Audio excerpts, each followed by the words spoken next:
Thank you. Everybody, I'm Robert Sagati, also known as the Commenting Collector. Say the other day I heard another channel mention Hall of Famer Home Run Baker. You realize, don't you, that this means that there must have been a pastry chef that went by Baker Home Run, don't you? Yeah, groaner, dad joke. I gotcha. I'm a dad, and I guess that's what I do. But anyway, the reason I'm in a joking mood is that I'm sure you're all familiar with the classic, iconic television show, Good Times. And I trust most of you are because even after the series ended August 1st, 1979, but because of syndication via over-the-air, cable, and now, of course, streaming, it's been available for viewing the last 44 years. So you're going to love this episode as I reflect back to the month. It was a month of good times, both figuratively and literally. And if by chance you've been living in a cave or it was just not your thing, no worries, because we also have, in this episode, baseball cards. First, a little backstory. My cousin actually used to work for the Met Center in Bloomington. And if the Met Center sounds familiar, it's no longer there. Actually, the Mall of America is right next to where the Met Center used to be, and it's actually in the same footprint of the Met Stadium. But the Met Center is where the North Stars used to play, and that's kind of a sore subject as they moved on to Dallas, and I won't get into that now. But anyway, he said he had access as an usher to some extra tickets for Michael Jackson, who was coming to town, and asked if I was interested in going. At first I probably hesitated because, I wasn't into that real poppy music of the time. I was more still into like classic rock, The Who, Led Zeppelin, and even some of the modern rock, because this was 88, so we were starting to get into that grunge period, but, kind of the alternative stuff. But I said, sure, what the heck. It's probably a once-in-a-lifetime thing. Maybe I'll look back at it as, seeing Elvis or the Beatles, because that's kind of the phenomenon, as everyone knows, that Michael Jackson was. And, well, actually, according to Setlist FM, what is it called? Setlist FM, I was able to, they have archived all the set lists from all the concerts from the past, and I'll just go over a few of the songs. That concert, May 4th, 1988, Michael started out with Wanna Be Starting Something. He did I Just Can't Stop Loving You, I'll Be There, Rock With You, Human Nature, Smooth Criminal, Dirty Diana, Thriller, of course, Beat It, the iconic Billie Jean, Bad, The Way You Make Me Feel, and he ended the night with Man in the Mirror. So in retrospect, I'm really glad I did. It wasn't life-changing or anything for me. However, I am married to the woman that if she would have went to the concert, it would have been life-changing for her. And that's kind of the rub of the story, is that she grew up just a huge Michael Jackson fan with the posters and all the albums in her room, but never did get a chance to see him perform live. And of course, me not being a super fan like she was, and I did get to see her, I mean, that doesn't sit very well. So I've kind of, as a running joke in our family, kind of held that over her head. So knowing that she missed out but was still such a fan, I've been trying to, close the gap a little.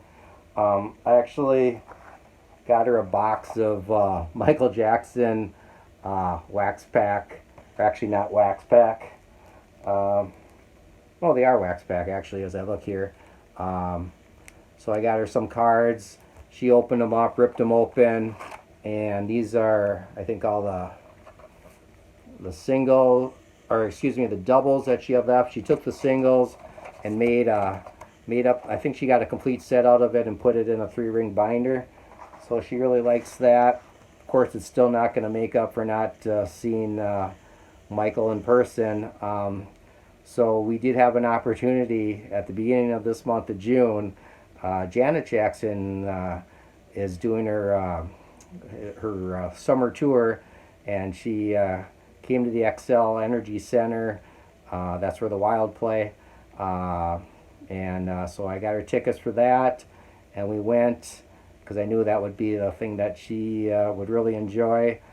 Me, I mean, not quite as much. Um, I thought of Janet mainly as there's Penny from Good Times, so that was kind of neat.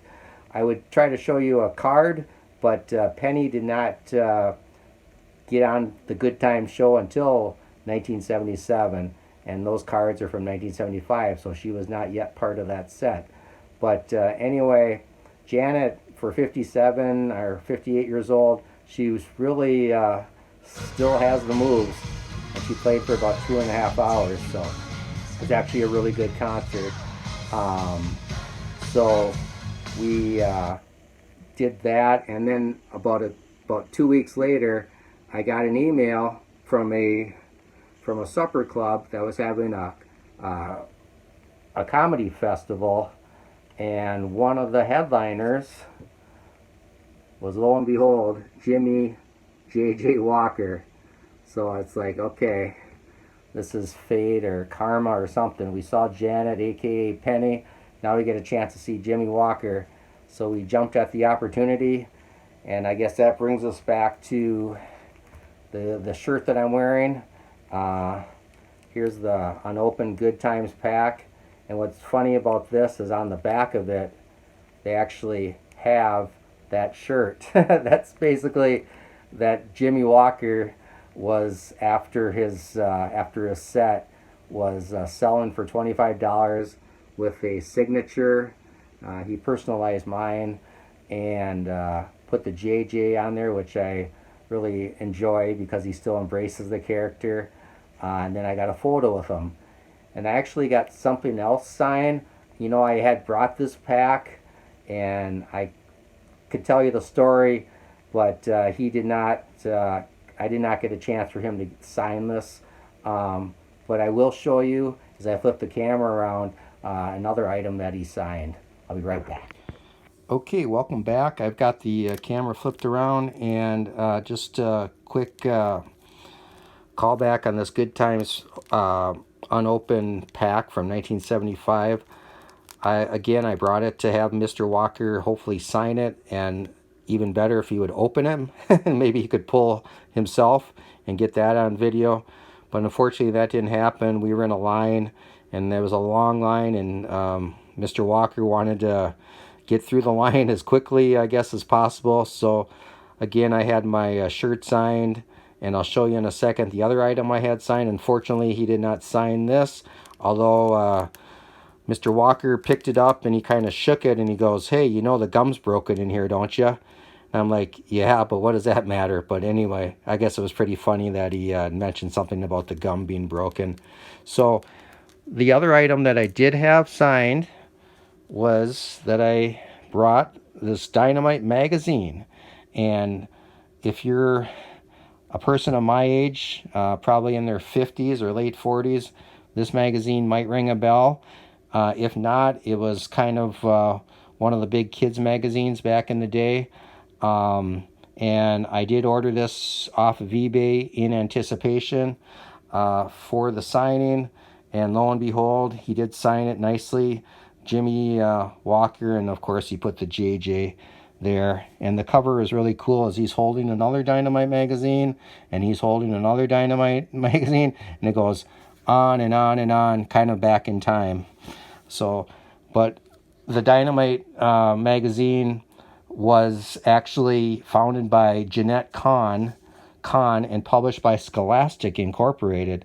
So the Scholastic book fairs used to come to our elementary school, and I would purchase books, and I think that's where I first got my first Dynamite magazine. And then, of course, later I would get a subscription.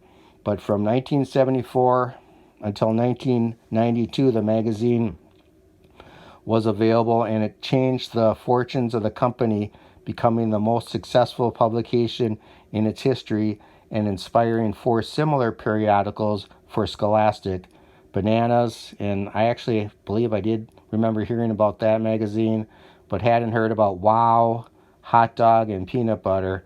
Kahn edited the first 3 issues of Dynamite, but the next 109 issues were edited by Jane Stein, and if that last name Stein seems familiar, because that's the wife of children's author R.L. Stein, who is famous for writing the children's horror fiction novel series that most people have heard of, Goosebumps. But another cool feature of this magazine that I wasn't aware of until I received it and opened it up and started reading it was this article on Topps baseball cards. And again, it's 1975, so it's obviously dated, but I found this to be really compelling. This little article paragraph, and I'll read it real quick. Collecting cards isn't done for the money. Although some cards are worth a lot, the most valuable card is one of Hall of Famer Honus Wagner.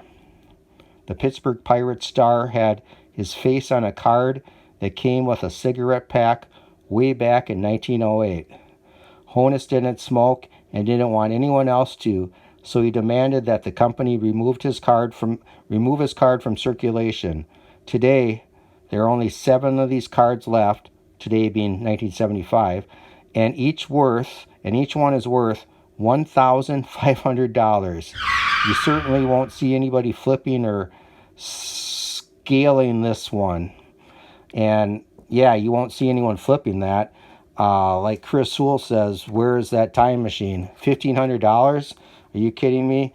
Yeah, scrounge up your allowance money and get some loans, and you could have a Honus Wagner card for $1,500. What are they worth now? Multi-millions of dollars. So I thought that was fascinating. That article mentioned that card and that price. I never realized it was that inexpensive. And actually, the back of this magazine, they kind of have a tribute, because this would have been the year after the 74 set. Obviously, these are goofy, not even real cards, but they have that 74 logo on it. And actually, that would kind of be the beginning of Dynamite's relationship with Topps, because also on eBay, I saw a listing for this magazine, and yeah, there's John Travolta on there, and that's all good and fine and wonderful, because Welcome Back, Kotter was the show of the year that in that time frame, and I did have obviously a Welcome Back, Kotter unopened pack. But the reason I wanted to show you this particular issue is inside we've got baseball cards. These are, I guess, authentic, legitimate 77 cards. They're together. Ted Sizemore and Jerry Royce. Sizemore and the Dodgers. Jerry Royce, of course, would end up going to the Dodgers, which leads me to another connection. And a few years ago, I was at an antique mall, and the story goes, his father's son would travel around the United States and go to different ballparks back in the day. And I think this, I have no reason to believe this signature isn't authentic. I mean, it may be, but I mean, who's going around forging Jerry Royce signatures? I suppose anything's possible. But the kind of the cool thing on this is they claim that this hat actually belonged to Jerry Royce. Now, I'm not an expert on classic vintage ball caps, but it definitely has that older vintage kind of look to it.